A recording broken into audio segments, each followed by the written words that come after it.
రాజ్యాంగం కల్పించినటువంటి వ్యక్తి స్వేచ్ఛను హరించే అధికారం ఎవరికి లేదు. కేవలం యాంటీ సోషల్ ఎలిమెంట్స్, దేశ ద్రోహుల మీద, టెర్రరిస్టుల మీద, ప్రజల ప్రాణాలను హరించేటువంటి దుర్మార్గుల మీద ఏ నిఘా అయితే ఇంటెలిజెన్స్ వ్యవస్థ పెట్టాలో వాళ్ళ మీద కాకుండా ప్రతిపక్ష పార్టీ నాయకుల మీద, నాయకుల కుటుంబ సభ్యుల మీద, నాయకుల పిఎస్లు, పిఏలు, పిఆర్ఓల మీద, చివరికి నాయకుల గన్మెన్ల మీద కూడా నిఘా పెట్టడమే కాకుండా, ఫోన్ ట్యాపింగ్ చేయడమే కాకుండా నాలాంటి వాడు ఏ క్షణంలో ఎక్కడ ఉన్నాడు, ఎవరితో మాట్లాడుతున్నాడు, ఏం చేస్తున్నాడు, ఇట్లాంటి నిఘా ఇవాళ కొత్తగా పెట్టి 2018లో నేను హుజరాబాద్లో పోటీ చేసినాను, నన్ను ఓడగొట్టాలని చెప్పి మొట్టమొదటి ప్రయత్నం జరిగింది. నేను ఇంకా గవర్నమెంట్లో ఉన్నా.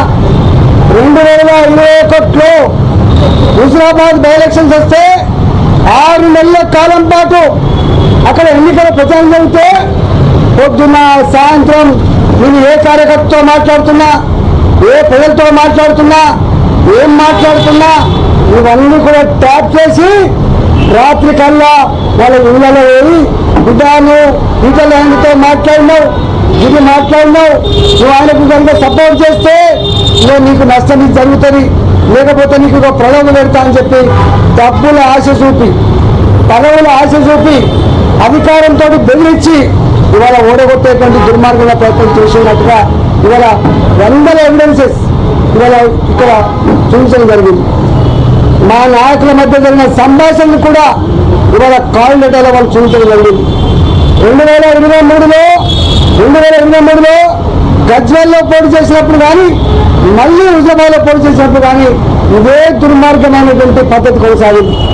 మేము మునుగోడులో డైరెక్షన్లు వచ్చినాడు, ప్రతి క్షణం మేము ఎక్కడ పడుకున్నాం, ఎక్కడ తింటున్నాం, ఎవరితో మాట్లాడుతున్నాం, ఏమి చెప్తున్నాం, ఇవన్నీ కూడా అంటే కేవలం దమ్ము లేనివాడు, ధైర్యం లేనివాడు, డైరెక్ట్గా యుద్ధం చేసేటువంటి సత్తా లేనివాడు ఇట్లాంటి దుర్మార్గాలు కొనుగడతాడు. ఇవన్నీ ఒకటే నేను డిమాండ్ చేస్తున్నాను ప్రభుత్వాలు. ఇప్పటికే సంవత్సరం గడిచిపోయింది. మీరు అనేక కమిషన్లు వేసిండ్రు, ఇవాళ విద్యుత్ కొనుగోలు మీద కమిషన్ వేసిండ్రు, ఏమైందో తెలియదు. ఇవాళ ఫోన్ ట్యాక్ మీద కమిషన్ వేసిండ్రు, సంవత్సరం అవుతుంది, ఏం చేస్తారో తెలియదు. ఇవాళ కాళేశ్వరంలో కమిటీ వేసిండ్రు, ఇంతవరకు రిపోర్ట్ రాలేదు. నాకు అనిపిస్తోంది ప్రభుత్వానికి నిజాయితీ ఉందా లేదా.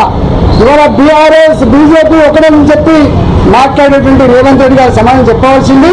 ఇవాళ మీరు కనుక బీఆర్ఎస్ కాంగ్రెస్ పార్టీ కనుక లోపాయికారి ఒప్పందం లేకపోతే, లాలించి పడకపోతే ఎందుకు తూతూ మంత్రంగా, ఎందుకు నత్త నడకన ఈ ఎంక్వైరీ జరుగుతూ ఉన్నాయి, ఎందుకు ఎంక్వైరీ రిపోర్ట్స్ బయట పెడతలేరు, ఎందుకు బాధ్యత చర్య చేపడతలేరు, సమాధానం చెప్పాల్సిన బాధ్యత ఈ రాష్ట్ర ముఖ్యమంత్రి గారు ఉందని చెప్పి తెలుస్తాను. విదేశాల్లో ఉన్నత విద్యను చదువుకోవాలని అనుకుంటున్నారా? అయితే వెంటనే ఫ్లైగ్రాడ్ ఓవర్సీస్ ఎడ్యుకేషన్ కన్సల్టెన్సీని సంప్రదించండి. మీ విదేశీ కలలను సాకారం చేసుకోండి. ఫ్లైగ్రాడ్